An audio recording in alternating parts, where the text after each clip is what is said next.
Mesdames et messieurs, bonsoir. Bienvenue dans ce journal. Voici ce qui domine l'actualité ce soir. C'est la première décoration de l'année 2019. Ils ont fait preuve d'abnégation et d'exemplarité au travail. Plus de 80 personnes décorées par la grande chancelière Henriette Dagri-Diabaté en a profité pour appeler la classe politique à l'usage du bon ton dans les prises de parole. C'est une véritable pollution visuelle. Plus de 6000 affiches publicitaires dans le district d'Abidjan, alors que la norme est de 2500. Des affiches anarchiques qui envahissent la ville. Le Conseil supérieur de la publicité veut réglementer le secteur. Le sticker instauré. À suivre le dossier dans ce journal. Et puis en République démocratique du Congo, Martin Fayulu revendique la victoire. Il va déposer une plainte pour fraude devant la Cour constitutionnelle. Il estime avoir recueilli plus de 61% des voix. Alors que la CENI a proclamé Félix Tshisekedi vainqueur, elle appelle la CENI au respect du verdict. 86 personnes décorées par la grande chancelière, 45 dans l'ordre national et 41 dans l'ordre du mérite ivoirien. Henriette Dagri-Diabaté en a profité pour appeler la classe politique au calme. Plus de précisions, Laurent Sacho, Alexis Ouedraogo. Première cérémonie officielle de décoration de l'an 2019. Au compteur, 86 récipiendaires.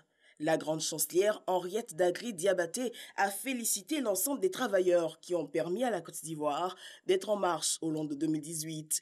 Elle a également appelé les Ivoiriens au vivre ensemble. Nous marchons sur un chemin qui a connu des épisodes douloureux.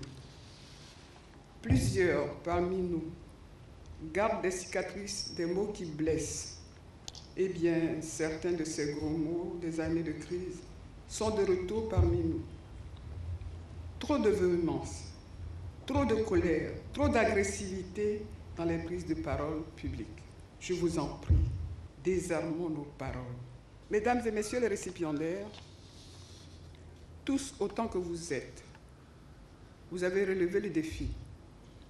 Hauts fonctionnaires, directeurs d'entreprise et donc créateurs d'emplois, architectes et artistes, vos parcours respectifs sont des livres ouverts pour informer et inspirer notre jeunesse. Reconnaissant du geste à leur endroit, les récipiendaires ont rendu hommage au chef de l'État Alassane Ouattara ainsi qu'à la grande chancellerie, occasion pour eux d'affirmer leur détermination à redoubler d'ardeur. Nous les portons avec humilité. Nous savons que nous ne sommes pas des êtres exceptionnels. Nous sommes tout simplement des hommes pour qui beaucoup reste à faire, à accomplir pour la Côte d'Ivoire, pour nos régions, pour nos départements, pour nos villages, pour nos familles, mais également pour toute l'humanité. Au titre des décorations, 2 commandeurs, 38 officiers et 5 chevaliers dans l'ordre national, 1 commandeur, 35 officiers et 5 chevaliers élevés dans l'ordre du mérite ivoirien. De son côté, la police nationale a rendu hommage aujourd'hui à 33 agents. Ils sont admis à faire valoir le droit à la retraite. Ils ont bénéficié d'un appui de plus de 3 millions de francs CFA du ministre d'État en charge de la défense Ahmed Bakayoko, Olivier Iriebi, Moussa Konaté. 4 commissaires, 7 officiers et 22 sous-officiers de la police nationale en fonction dans la circonscription préfectorale d'Abidjan admis à faire valoir leur droit à la retraite. Au nombre de 33, 6 agents issus de divers services de la police ont été célébrés par leurs collaborateurs après des loyaux services rendus à la nation. Ils ont été félicités. Nous vous disons encore une fois, merci. Vous partez sans être partis. Vous êtes à la retraite.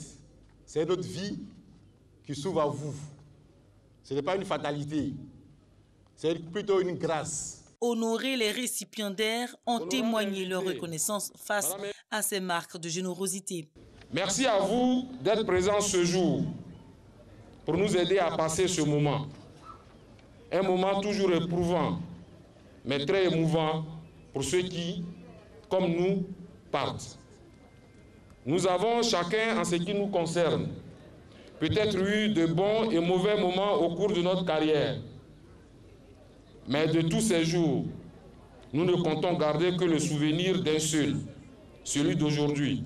Le ministre d'État, ministre de la Défense, par ailleurs coparrain de la cérémonie, a exprimé sa reconnaissance aux policiers pour leur contribution à l'amélioration de l'indice de sécurité dans le pays. Nous avons travaillé à redonner fière allure à la police. Quand Dieu vous permet de partir en bonne santé, croyez-moi, il vous donne l'occasion maintenant de réaliser votre propre vie. Vous avez donné au pays, vous avez donné à la communauté, à la collectivité. Maintenant, vous devez donner à vous-même et à votre famille tout ce que vous avez appris. Donc, je souhaite que vos familles soient fières de vous. Parce qu'ils ont eu des maris ou des femmes ou des frères qui ont mérité de la nation, qui ont fait ce qu'ils pouvaient. Cette cérémonie d'hommage collectif à l'attention des policiers de la préfecture de police d'Abidjan, admis à faire valoir leur droit à la retraite, est à sa première édition. C'est une initiative du préfet de police de la circonscription administrative.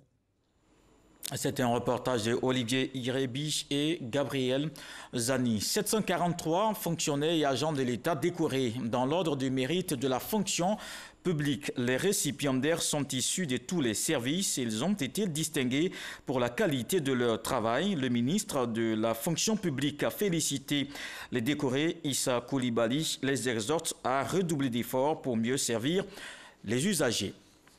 L'actualité ce soir, c'est aussi l'affaire Ewo Jacques. Le député du Plateau est inculpé pour des faits de détournement de deniers publics, faux et usage de faux et blanchiment de capitaux. Inculpé, mais libre parce que bénéficiant de l'immunité parlementaire. Par contre, un mandat d'arrêt lancé contre Akossi Benjo, l'ancien maire du Plateau. Les explications de Gabriel Zani. Dans l'affaire mairie du Plateau, Ewo Jacques Gabriel Martial a été auditionné jeudi 10 janvier, selon le procureur de la République. Ewo Jacques Gabriel Martial a été inculpé pour les faits de détournement de deniers publics et de bien d'autres, des délits commis en complicité avec Benjo Akossi Noël Honoré Charles, alors maire de la commune du Plateau. J'ai requis l'ouverture d'une information judiciaire contre lui sans mandat de dépôt et contre Benjo Akossi Noël Charles avec mandat d'arrêt. Monsieur Ewo Jacques Gabriel Martial a ainsi été inculpé pour les faits de détournement de deniers publics, faux et usage de faux et de blanchiment de capitaux par Madame le juge d'instruction du 5e cabinet. Il a été laissé en liberté provisoire car ne pouvant faire l'objet d'arrestation sans l'autorisation du bureau de l'Assemblée nationale, conformément à l'article 92, alinéa 2 de la Constitution. Des faits qui concernent plus de 5 milliards de francs CFA qui auraient été détournés entre 2004 et 2017 via l'entreprise Négoce Communication, dont le PDG est Ewo Jacques Gabriel Martial. L'entreprise était chargée de prélever des taxes municipales de publicité pour le compte de la commune, selon une convention signée entre les parties. L'affaire mairie du Plateau est partie de la plainte déposée auprès de la direction de la police économique et financière par Yapi Jacques, maire intérimaire de la commune du Plateau. Une affaire entraînant une autre, les événements entourant l'interpellation et l'audition d'Ewo Jacques Gabriel Martial ont conduit à la divulgation de fausses informations par le député Alain Lobognon, selon le procureur Adou Richard. Dans mon communiqué en date du vendredi 4 janvier 2019, j'avais clairement indiqué que l'arrestation d'un parlementaire était proscrite hors session sans la levée de son immunité. Le sieur Alain Lobognon s'est cru obligé de publier sur les réseaux sociaux que mon parquet avait émis un mandat d'arrêt contre M. Ewo Jacques. Cette fausse nouvelle, abondamment reprise par les internautes et plusieurs organes de presse en ligne, a créé l'émoi et engendré des manifestations, des sittings et autres appels à la violence, heureusement jugulés par les forces de l'ordre déployées dans les artères de la ville et principalement devant le palais de justice. La section de recherche de la gendarmerie nationale a été instruite de rechercher et d'appréhender le député Alain Lobognon. J'ai donc instruit la section recherche de la gendarmerie nationale à l'effet de rechercher l'intéressé, de l'appréhender et de le conduire devant mon parquet pour être suivi contre lui selon la procédure de flagrant délit des faits de divulgation de fausses nouvelles et d'incitation à la violence, lesquels faits sont prévus et punis par les articles 173, 174, 175 et 178, alinéa 2 du Code pénal. Si l'arrestation de Jacques Gabriel Martial requiert une autorisation préalable du bureau de la Chambre de l'Assemblée nationale à laquelle il appartient, pour le député Alain Lobognon, il n'en sera pas ainsi, car ce dernier a été pris en flagrant délit, selon le procureur de la République. Dans cette affaire Ewo Jacques, les députés décident de la suspension de la poursuite. Le bureau de l'Assemblée nationale s'est réuni aujourd'hui. Moussa Konaté. L'Assemblée nationale demande la suspension des poursuites judiciaires contre Jacques Ewo, le député de la commune du Plateau. Une demande formulée ce vendredi par le vice-président de l'Assemblée nationale. Le bureau de l'Assemblée nationale, qui est l'organe de décision du Parlement, s'est réuni ce matin.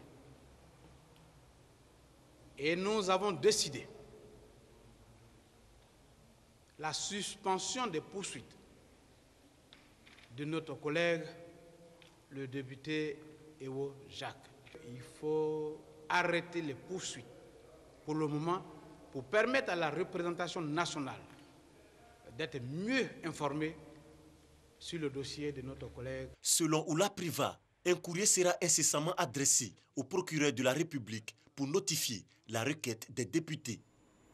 Et puis, dans le cadre de la procédure ouverte contre M. Bendiouakossi Noël Honoré Charles et Jacques Gabriel Martial et outre le procureur de la République près, le tribunal de première instance d'Abidjan a saisi ce jour le bureau de l'Assemblée nationale d'une requête au fin d'être autorisé à procéder à l'arrestation de M. Jacques Gabriel Martial inculpé pour les faits de détournement de deniers publics, de faux et usage de faux et de détournement de capitaux. Relativement à cette affaire, le procureur de la République a été par la suite saisi ce même jour par correspondance du bureau de l'Assemblée nationale d'une requête aux fins de suspension des poursuites engagées contre M. Jacques Gabriel Martial conformément à l'article 92 alinéa 3 de la Constitution. Le procureur de la République fait cependant observer qu'au terme de cet alinéa, seule la Chambre dont le député est membre peut requérir la suspension de la détention ou de la poursuite. Aussi, le procureur de la République tient-il à indiquer qu'il reste dans l'attente de la réponse de sa requête adressée au bureau de l'Assemblée nationale. C'est fait aujourd'hui pour le procureur de la République. On change de sujet. Bientôt, 3 nouveaux échangeurs sur le boulevard Mitterrand à Cocody. L'accord de financement signé aujourd'hui entre le Japon et la Côte d'Ivoire, plus de 80 milliards de francs CFA. Le Japon a aussi fait don de 25 milliards pour la deuxième phase de l'échangeur de Treichville. Plus de détails avec Jean-Louis Gbangbo. C'est une autre étape importante dans la réalisation de ces 2 projets d'envergure dans le domaine des infrastructures routières. Les accords de financement pour la construction de 3 nouveaux échangeurs sur le boulevard Mitterrand à Cocody et la deuxième phase de l'échangeur de l'amitié ivoiro-japonaise en cours de réalisation au carrefour Solibra. Principal bailleur de fonds, le Japon qui consent pour ces 2 projets une enveloppe globale d'un peu plus de 105 milliards de francs CFA. La JICA voudrait davantage accentuer ses efforts vers la réalisation des différents projets assez tangibles et bénéfiques auprès de la population ivoirienne. Je souhaiterais que ces appuis contribueront davantage de croissance économique du pays, de l'amélioration du cadre de vie de la population et de la promotion de l'amitié ivoiro-japonaise. Le ministère de l'économie et des finances a pris l'engagement d'offrir aux partenaires japonais les meilleures conditions possibles de collaboration afin que les délais de réalisation des travaux soient tenus. Ne dit-on pas que la route précède le développement? La construction de toutes ces infrastructures vise un objectif unique qui est de contribuer à l'élargissement de notre réseau routier pour le bien-être des populations abidjanaises en proie au quotidien à des difficultés de circulation. Les 3 échangeurs qui vont être construits, le premier c'est à l'école de police, mais quand vous arrivez à la rivière 3, où il y avait Oka, vous allez trouver encore un autre échangeur. Et puis après, à la Palmeraie, vous allez trouver le 3e échangeur. Les travaux vont commencer en septembre 2019 pour se terminer en 2022. Mais nous avons insisté sur notamment celui de la Riviera 3. Nous avons souhaité que cet ouvrage soit terminé avant 2020. L'échangeur de l'amitié ivoiro-japonaise, lui, sera livré en 2021. La Côte d'Ivoire a bénéficié d'un don de 52,9 milliards de francs CFA pour ce projet. Celui relatif aux 3 échangeurs, lui, a fait l'objet d'un prêt de 80,6 milliards de francs CFA du partenaire nippon. On reste dans les chiffres. Un trafic de plus de 24 millions de tonnes de marchandises en 2018. Le port autonome d'Abidjan a réalisé une hausse de 6% par rapport à 2017. Son chiffre d'affaires également en hausse avec 86 milliards de francs CFA. Le directeur général INC a rencontré les agents et les partenaires du port autonome d'Abidjan. On retrouve Jean-Luc Bangbo. 2018 aura été une année particulièrement fructueuse pour le port autonome d'Abidjan. La société a notamment réalisé au cours de l'exercice précédent un trafic global de 24,155 millions de tonnes, ce qui représente une hausse de 6% par rapport à 2017. Cette croissance s'explique par le dynamisme de notre économie nationale avec un trafic global, import en hausse de 13,7% et export en hausse de 12,5%. Le chiffre d'affaires prévisionnel est en croissance de 2% pour s'établir à 87 milliards de francs CFA, avec 52% pour la part des résidences marchandises. Au titre de la réhabilitation et de la modernisation des infrastructures portuaires, les travaux, selon le directeur général, avancent conformément au chronogramme établi. Les infrastructures terminales rouliers sont terminées à 100%. Les quais terminales rouliers sont en exploitation. Et courant juin-juillet 2019, les aménagements seront faits. Le terminal roulier devra être inauguré, je pense, au plus tard en août 2019. Les travaux du terminal céréalier commenceront en avril 2019 pour une durée de 1 an 6 mois. La recherche de financement est en cours pour la construction et la modernisation du terminal minéralier. Les travaux du deuxième terminal conteneur sont en cours et seront achevés en juin 2020. Le port pourra alors traiter 2 500 000 boîtes TEU au lieu de 1 million actuellement. Parallèlement à ces grands chantiers d'un coût total de 1015 milliards de francs CFA, un vaste programme de réhabilitation des voiries de la zone industrielle a été entrepris. Sans compter l'acquisition d'équipements et de matériel qui devront supporter l'évolution des trafics induits par ces importants projets d'infrastructure. Considéré comme un des poumons de l'économie ivoirienne, le port autonome d'Abidjan compte aujourd'hui 1449 agents. Le secrétaire d'État prône les valeurs civiques en milieu carcéral. Siaka Ouattara s'est intéressé récemment aux activités que mènent les détenus au sein de la maison d'arrêt et de correction de Bondoukou. Il a aussi échangé avec les responsables du service socio-éducatif. Serge Koléa, de retour de la ville aux 1000 mosquées. Inculquer les valeurs de paix, de civisme et de non-violence. Voici l'essentiel des motivations de la visite du secrétaire d'État chargé du service civique à la maison d'arrêt et de correction de Bondoukou. Ouattara Siaka a également voulu se rendre compte des activités d'apprentissage menées par les détenus en vue de leur réinsertion après la prison. Selon Marcel Kipré, chef du service socioculturel, plusieurs ateliers sont organisés pour apprendre aux pensionnaires les ficelles de petits métiers rentables. Il a fait le vœu de voir installer une unité d'apprentissage à la couture, à la menuiserie ou encore à la tapisserie.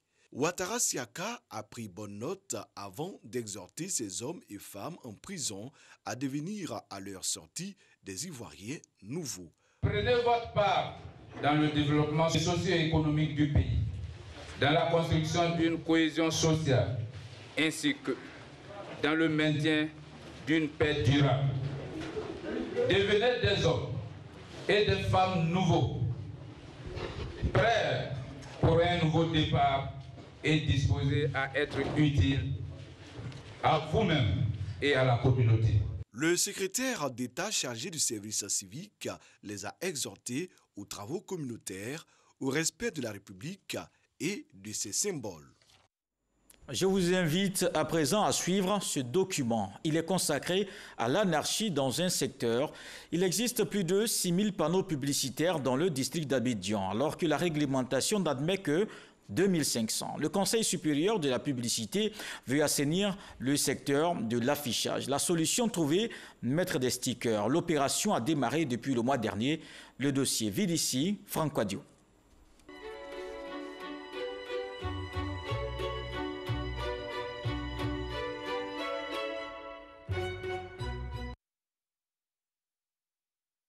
Abidjan, ses gratte-ciel, ses centres commerciaux, un témoignage de la croissance économique de la Côte d'Ivoire.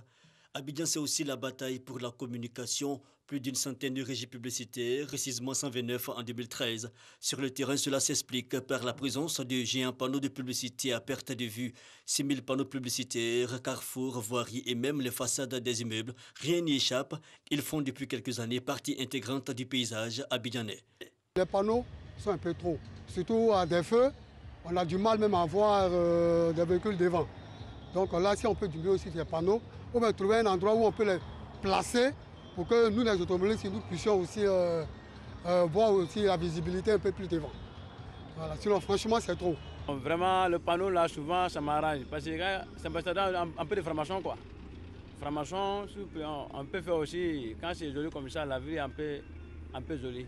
Quand même devant moi. Le gouvernement ivoirien a décidé en 2013 de prendre les choses en main avec pour objectif assainir le secteur de l'affichage. 5 ans plus tard, cette volonté se traduit depuis le 5 décembre par une opération d'identification et de démantèlement des panneaux irréguliers dans le district d'Abidjan menée par le Conseil supérieur de la publicité. Nous rencontrons le directeur du CSP. Il nous situe sur les enjeux. Récemment, le Conseil supérieur de la publicité a constaté sur le terrain qu'il y avait quand même une certaine amplification de la pollution visuelle qui était due à la prolifération des panneaux anarchiques. C'est donc dans ce contexte que le Conseil supérieur de la publicité a décidé de prendre ses responsabilités et d'envoyer ses agents sur le terrain pour sticker les panneaux qui ont été irrégulièrement implantés. Cette opération de stickage consiste en 2 phases. La première phase a visé, ou bien vise, toutes les régies publicitaires qui ont fait de nouvelles implantations, malgré l'interdiction interministérielle et qui ne respectent pas les dispositions du décret. La seconde phase a visé toutes les régies qui ne respectent pas, qui ont fait des implantations, qui ne respectent pas du tout les dispositions du décret de 2007 sur l'affichage publicitaire. Une opération pour assainir le milieu de l'affichage. La Chambre des afficheurs exprime cependant quelques inquiétudes. S'il faut l'appliquer, 80% des panneaux ne doivent pas exister. Parce qu'il y a un article spécifique dans le décret qui dit les panneaux doivent avoir l'avis obligatoire conforme en dernier ressort du CSP. 80% des régies et des panneaux n'ont pas eu cet accord conforme du fait de la double responsabilité entre le CSP et les collectivités territoriales. Pour le directeur du CSP, le régulateur est dans ses prérogatives. En effet, il y a un comité technique qui a été mis sur pied en 2013 à la volonté du président, son Excellence, M. Alassane Ouattara. Ce comité a en effet eu quelques résultats. On a pu démanteler 1196 panneaux. Mais malheureusement, pour le district, il y en avait 6000 et qui ne pouvait supporter que 2500 panneaux. On en a démantelé 1196 et par la suite, on a vu que les implantations ont continué. Les afficheurs ont continué à poser des panneaux avec la complicité des mairies. Et le Conseil supérieur de la publicité a décidé de prendre ses responsabilités. Selon le directeur du CSP, l'opération d'identification et de démantèlement s'appuie non seulement sur le décret du 28 décembre 2007 portant réglementation de l'affichage de la publicité en Côte d'Ivoire, mais aussi sur l'interdiction interministérielle de 2013. L'opération est lancée depuis effectivement un mois. À ce jour, nous totalisons 130 panneaux que nous avons stickés. Cette opération qui vise à assainir le paysage publicitaire et de l'affichage en Côte d'Ivoire va s'étendre sur 6 mois. Après cela viendra la phase de répression. C'était le dossier Vidici de Franco Quadio consacré à l'affichage anarchique. Une concession au quartier France de Grand Bassam détruite. Pourtant, la ville historique est classée patrimoine mondial de l'UNESCO. Le ministre de la Culture et de la Francophonie s'est rendu sur le lieu. Maurice Bandama invite à sauvegarder l'image de Grand Bassam. On en sait plus avec Walter Amadou Ouattara. Grand Bassam, ville historique classée au patrimoine mondial de l'UNESCO en juin 2012. Quartier, France, en ce lieu existait un bâtiment colonial jusqu'au mardi 8 janvier 2019. Le bâtiment a été rasé. Des arbres centenaires ont été abattus. À l'issue d'une réunion des familles, les membres de la famille ont décidé de se répartir l'espace qui leur appartient. Et donc, l'un de leurs parents, qui réside en Europe, est venu, uni de la décision de la famille, et il a requis des entrepreneurs pour faire table rase d'un bien du patrimoine mondial. Ça s'est passé de 5 h du matin à 10 h. À 10 h, il avait terminé la besogne. Le décor habituel de ce secteur appelé officiellement zone commerciale est ainsi brutalement modifié. C'est une perte pour le patrimoine culturel ivoirien et mondial. Le bâtiment qui vient d'être détruit, c'était un lieu d'échange culturel qui a été construit en 1910 et 1950. Lorsqu'on l'a coupé avec tout le paysager qui était là, vous voyez que ça devient vide. Et donc finalement, quelqu'un qui est venu à Bassam il y a quelque temps, s'il revient, il passe là, il ne se retrouve plus. Selon la loi numéro 87-806 du 28 juillet 1987 portant protection du patrimoine culturel et naturel, aucun bâtiment sur le site classé ne doit subir de modification ni de destruction sans l'avis de l'autorité compétente. L'auteur de l'acte de destruction est tenu de reconstruire le bâtiment et replanter les mêmes espèces d'arbres à ses propres frais. Le ministre de la Culture et de la Francophonie, affligé par ce qu'il a vu, attend que la justice fasse son travail. Depuis que le bien a été classé, nous avons procédé à des séances de sensibilisation. Donc si ils ont démarré à 5 h du matin, au moment où les personnes dorment, c'est parce que ça veut très bien que le bien est protégé. C'est un acte qui est passible de sanctions pénales et pécuniaires très fortes. Et c'est pour cela que la personne est mise aux arrêts. L'État de Côte d'Ivoire, dans son intégrité, a porté plainte pour destruction de biens appartenant au patrimoine national et au patrimoine mondial. Il y a des pays qui ont des dizaines de biens inscrits. Et cela leur apporte du tourisme économique, cela apporte du développement. Avant de quitter Grand Bassam, le ministre a recommandé au comité local de surveillance et de protection du patrimoine culturel ivoirien et mondial de travailler pour renforcer la sensibilisation afin de garantir la sauvegarde de l'image de la ville historique de Grand Bassam, ville qui bénéficiera de 60 milliards de francs CFA pour des travaux de rénovation. Un nouvel impérator à la tête de l'ordre de la Rose-Croix internationale, Claudio Masuco, élu par les grands maîtres de la Rose-Croix. Il préside les destinées du mouvement philosophique, initiatique et traditionnel mondial pour les 5 années à venir. Issa Tionaïo. C'est la Côte d'Ivoire que le représentant mondial de l'ordre de la Rose-Croix, l'impérator Christian Bernard, a choisi pour passer le témoin à son successeur, le nouvel impérator Claudio Masuco, grand maître de la juridiction italienne. Il a été élu par les grands maîtres de la Rose-Croix internationale après une proposition de l'impérator sortant. Après une vingtaine d'années de loyaux services rendus au mouvement philosophique, initiatique et traditionnel mondial, Christian Bernard rend hommage aux autorités ivoiriennes. Ma découverte avec l'Afrique, qui remonte à plus de 40 ans, eh bien, c'est en Côte d'Ivoire qu'elle a eu lieu. C'est en Côte d'Ivoire où j'ai rencontré les premiers Rosicruciens africains. Donc, je pense que pour moi, c'était en quelque sorte un devoir de rendre hommage aux fratres et sorores de ce pays et de venir leur dire une dernière fois, eh bien, au revoir. Le nouvel impérator Claudio Masuco est élu pour une période de 5 ans renouvelable. La visite de l'impérator sortant, qui va durer 48 heures, sera marquée par des exposés et des rencontres avec des membres de la Rose-Croix, Côte d'Ivoire. Dans le reste de l'actualité, en République démocratique du Congo, arrivé officiellement deuxième, Martin Fayoulou va déposer une plainte pour fraude devant la Cour constitutionnelle. Il estime avoir recueilli plus de 61% des voix, loin devant le vainqueur proclamé Félix Tshisekedi.